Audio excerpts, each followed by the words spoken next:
So after countless recommendations, we are going to be doing Michel's Girona. Now, this team are top of the Spanish league, and the tactics are absolutely fascinating. Let's waste no more time. Let's get into the video. So, we're going to kick things off with Girona, a team predicted to finish in 14th place in the Spanish league. We have come out and got a second place finish, and also the Spanish Cup victory against Atletico Madrid. It's going to be Pablo Torre coming in with 24 goals, who, by the way, is an absolute baller. One hell of a young talent on this game. Porto comes in with 14 assists. We're actually the second best at scoring goals out of everyone in the league, which is quite impressive, with 85, and the second best at also conceding. So quite a fair stat line. We finished second best. It makes sense, but do you know what? With a team predicted to finish that low down the table, obviously where Almeria finished, we are not going to complain at all. That shows the potential, and on this occasion, we actually made 0 signings as well, so a fantastic first season. In terms of the team stats, there's not too much to look at, to be honest with you, because we didn't obviously dominate that much in terms of raw data, but going over to the possession, I mean, it's not too bad. 58% against some big teams, obviously your Barcelona, your Bilbao's, your Madrids, even Real Sociedad can ping the ball about, so not too bad at all. We did, however, pick up the most clean sheets. In terms of the data hub, I am absolutely thrilled to say way over 2 goals a game, 2.24 goals a game, way under a goal conceded, so again, very impressive stuff. Just over 11 shots a game, and a pass completion of a very high 91.52, which with a team like this, and I know I keep saying that, but in the game, they're really not the best team, so to be doing that with a team like this just says levels for how good this tactic is. Almost be scary what you could do with Barcelona. Up next is going to be the powerhouse, if you can call them a powerhouse, but sort of a favourite in their league. That is going to be Dino Zagreb, obviously over in the Croatian First League. But we had a fantastic season, 1 defeat off actually going invincible. That did come in a 2-1 home defeat, unfortunately. It's going to be Sandro coming in with 21 goals and Bodan coming in with 25 assists. In terms of the team stats, 107 league goals, the best. 15 conceded, the best. Yellow cards, 22, the best. Red cards, 0, the best of the best. We also won the Croatian Cup and the Super Cup, making it a treble winning season. And now, team stat wise, this is what you can expect to sort of do with a decent team in your relative league. Most shots, 661, fewer shots against, 145, a 91% pass completion again, 65% of the ball, which is absolutely incredible. Most dribbles made at 640, fewest conceded at 15, and also the most clean sheets at 26. It's one off being a perfect clean slate of pure data. And of course the data hub is going to look very appealing as well, just shy of 3 goals a game, way under a goal a game conceded at 0.42, probably because we had 65% of the ball realistically, 18.36 shots per game, a 91.28 pass completion, and attacker win ratio of 78.08. Utter dominance. Lastly, we are going to test with West Ham, but I'm going to trial something in these videos. Obviously, simulating the same team over and over can get a little bit boring, so I'm going to try and put a little twist on it, and let me know what you think in the comments. I will happily stop if you don't like the idea or the concept, but it adds a little bit of a not a rebuild, but a sort of element into the video as well. We are actually going to sign 3 players in this West Ham save. I did play quite a fair few of these games myself, which is why I actually made the signings. David De Gea on the free, Jesse Lingard on the free for the West Ham fans that loved him, and obviously the star man here, Adam Holzek, for 23.5 million. And with these signings, we had a very good time. You can see right now, actually winning the Premier League title, not doing the best in any of the rest of the cups. It's a quarter-final disaster class, but we actually won the Premier League, which is incredible stuff. Only 3 signings, 2 of them freebies as well. The star man, Adam Holzek, top goal scorer, Ward-Prowse doing Ward-Prowse stuff, and David De Gea coming in with a 96% pass completion. We scored 94 league goals, outscoring Liverpool, City, Arsenal, Newcastle, Chelsea, Tottenham, United, Aston Villa, outscoring everyone who had somewhat of a decent finish or have got very good players. And honestly, mind blown. Even the stats in the league, we're not going to feature in loads of them. Obviously, the most points per game, we're bound to win that one. At the end of the day, we won the league. Most goals at 94, but this one is really impressive. 57%, you know, up there with the Liverpools, the Chelseas, the Arsenals and the Cities. And you might think, a 4-1-4-1, how do you get a lot of possession with that? Because, you know, there's not really too much of the midfield. You got to see the tactic breakdown, but do you know what? What a season. Again, with the data hub, just over a goal conceded, just about 1.05, but we did score close to 2.5 goals a game. Attacker win ratio of 80%, 91% exactly almost on the pass completion, and edging towards 13 shots every single match. We had a whale of a time with West Ham. As you can see now, Bowen on the right-hand side, terrorising that back line into Holzek, who is just good at everything realistically. Still amazing in this FM. We love to see that. Creswell into Holzek again, and if you want a cheapish striker, 23 million, this is what you want to be signing, guys, because he is nuts. Bowen again down the right-hand side, into Soufal, into Holzek again, completing that hat-trick inside of 52 minutes. And one more goal coming in now, into Bowen, cuts it back inside, into Ward-Prowse, takes on the back line, finishes it himself. What a game. And now a 7-0 win over Burnley in the Premier League as well, as Bowen again down that right-hand side into Jesse Lingard. I thought I'd include that for the West Ham fans that were a big fan of him, because he was really good when he was at West Ham, to be fair. Again, this right-hand side getting a lot of attention today. Into Jesse Lingard, back into Holzek, and the two signings really linking up well. A set piece in now to Ward-Prowse, and again, leaping above everybody else. Absolutely incredible. Into Fornals, into Creswell, ball over the top, into Holzek. Little touch, and he's going to go alone. I almost wanted him to sort of square that for the elegance, but do you know what? They're going to take the goal. Kurt Zouma now driving at the back line, completely destroying everyone. A great ball in, and it's him again.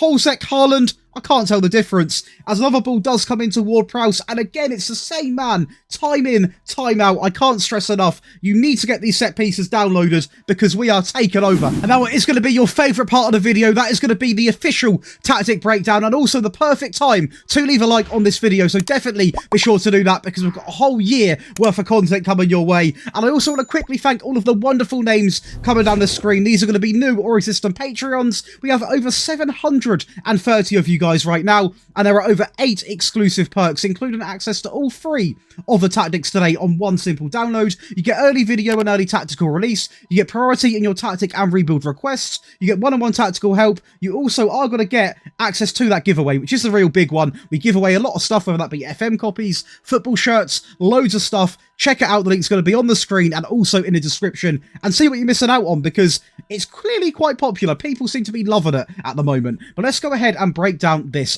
right away. So, the Sweeper Keeper is going to come in simply on supports, nice and simple. Now, this is where things get a little bit funky, a bit interesting, and I did spend quite a fair bit of time actually trying to replicate their system as much as I can in the game, while still getting you guys your results, because that's what I'm here for at the end of the day. A wingback on the right on support, simply on sits narrower.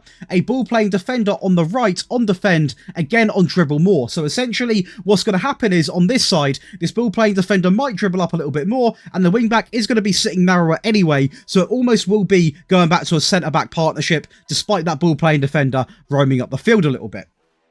On the left-hand side, a default ball-playing defender.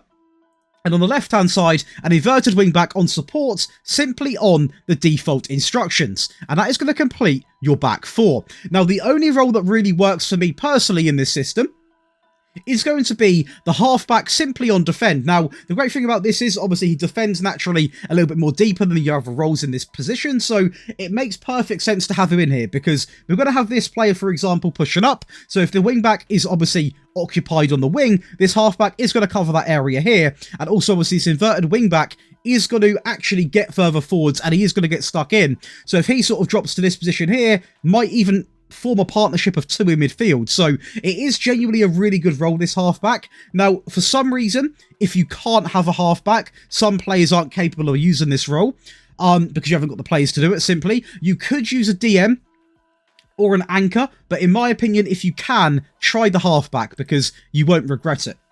And going over to the 4 block, that is going to be a winger on support on the right-hand side, simply on cross aim centre. An advanced playmaker in the middle on attack, simply on the default.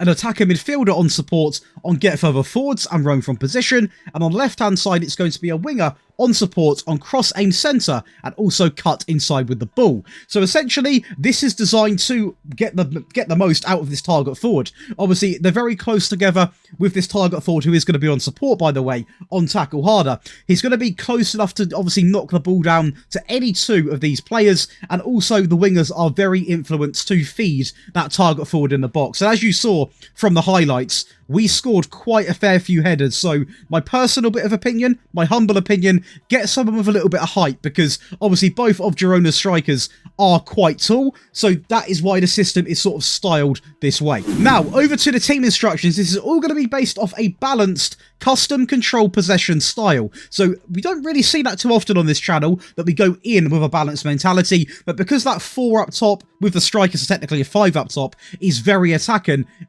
going anything more than balanced in the default variant is way too much. So balance works really, really well. And going into the team instructions, we're going to have play out from the back, most common with Spanish teams, and it remains in this system as well.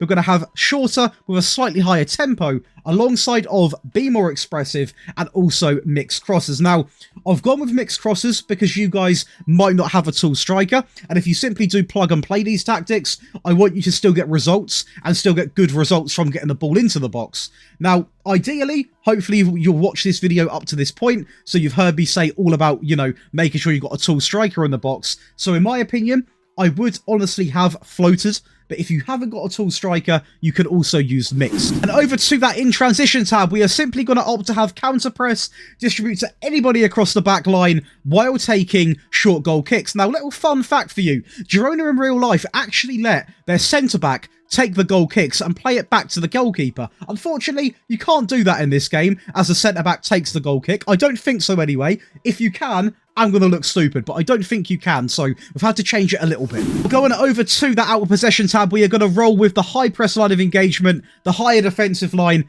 obviously, more often on the trigger press, and also prevent short goalkeeper distribution. And that is going to give you guys the default variant. Obviously, now we are going to go over an attacking and a defensive variant, which I would recommend you stick around for, because it's very important you have all three, because you can simply click between each tree and completely change the way you're going to be playing and completely knock the other team off guard. So let's watch a couple more highlights from, we'll do the Girona save. Let's see some goals. So not the most goals in the world, but just to show you what we're like against the real top teams, we actually had a very comfortable 2-0 win here, as it is shambolic defending from Madrid there early doors. But we do seal out another goal here. You can see the build-up play coming into full effect here. A great touch into Pablo Torre, and this guy is a must-buy as well. And then we go away to Celta Vigo, and it's a very deep ball back in. And you know what? It nearly worked just from getting the flick on, but we get the goal eventually anyway on the edge from Couto, who does pick up a very easy goal there inside. It would have been a penalty, by the way. It should have been anyway. But again, we link up the play so quickly from the wide area back into a more central position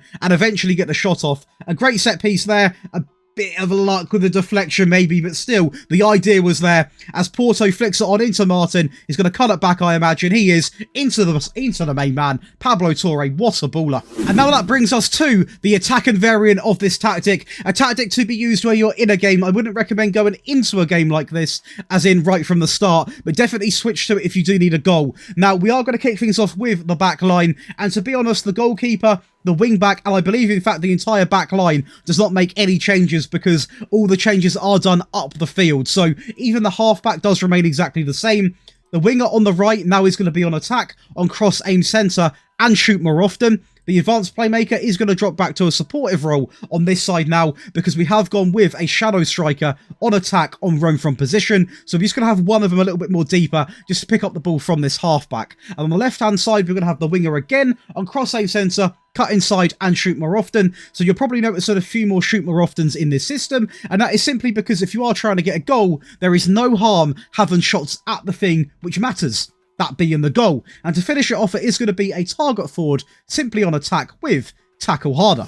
And now going over to the team instructions, it is going to be based off a positive mentality on the same control possession. We are simply going to have pass into space. We're going to have play out from the back still on, obviously, a shorter directness alongside of a slightly higher tempo, be more expressive and matched with run at defence. And on this occasion, And again, more relevant if you haven't got that real sort of presence in the box, we are actually going to hit early crosses, because if you've got players with good crossing and a target man, you may as well go for it. A couple of the changes in this tab is going to be the counter. We are now simply going to fly at that back line. Obviously, that is going to allow this front four, the target forward, and also the fullbacks to obviously counter-attack. And when you've got that amount of presence running at you, it's super hard to defend. And we are also going to distribute the ball quickly. And lastly, and the only change in the out of possession, is going to be get stuck in. Again, it's optional. You might pick up the booking here and there, but you know what? To actually take a game to someone, get stuck in is actually a key instruction in my opinion, because it does really make the intensity something else.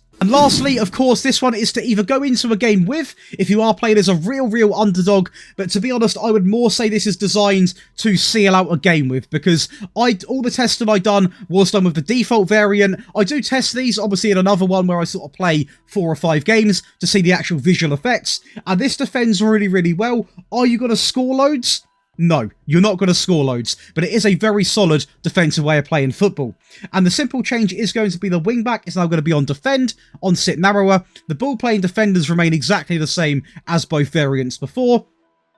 The inverted wingback comes in, again, simply on defend instead of support on this occasion. The halfback remains simply unchanged, and again, quite a bit of change comes in here. So the winger on the right is simply going to be on cross aim centre. The AM in the middle is going to be on support, on pass it shorter, take fewer risks, and dribble less. A very risk-free option. And next to him, another attacker midfield player on support, but simply on pass it shorter. And on the left-hand side, we have got a winger, again, simply on the pass it shorter instruction. So a lot of that going on, and are simply to link up the play, make the passes simple, sweet, and perfection, basically. Maintain the ball, don't lose it, because we are trying to obviously hold on to a game. And to finish it off, the target forward goes back to being like the default on the supportive instruction, simply on tackle harder. And now to the team instructions, and we are going to drop to a cautious mentality, so quite defensively minded indeed, and we are going to opt for playing out from the back, a shorter directness alongside of a slightly higher tempo, time wasting coming in, set to frequently, and we are actually going to have dribble less. Again, you'll see it a lot on this channel with the defensive variants. It's basically to restrict your players running at them and more have a passing approach to the game, i.e. frustrate the opposition. In transition, we're going to go with a nice and simple counter press, hold the shape, slow the pace down, and distribute to anybody across the back line while taking short goal kicks. And lastly, the out of possession tab, the standard line now instead of the high pressing line of engagement more often and prevent short goalkeeper distribution. And that is going to give you guys 3 of the finest Girona's 4-1-4-1 tactics, a very highly recommended tactic from you guys. Please do keep your suggestions coming in the comments, because I love to read them. I've had some absolute banger ones recently. If you do enjoy the content, please consider leaving a like, be sure to subscribe as well, and come over to the Twitch, because we're live almost every day and you get to see me make these, ask questions. We've got a really good save going on as well. Come and get involved, guys. You're not going to regret it, but I'll see you in the next one. Enjoy the rest of your day. And if you guys did enjoy today's video, here are going to be a couple more videos I'm sure you're going to love. Down here, you're going to see my previous video, and here is going to be a video I personally recommend for you guys to check out. Trust me, you're going to love it.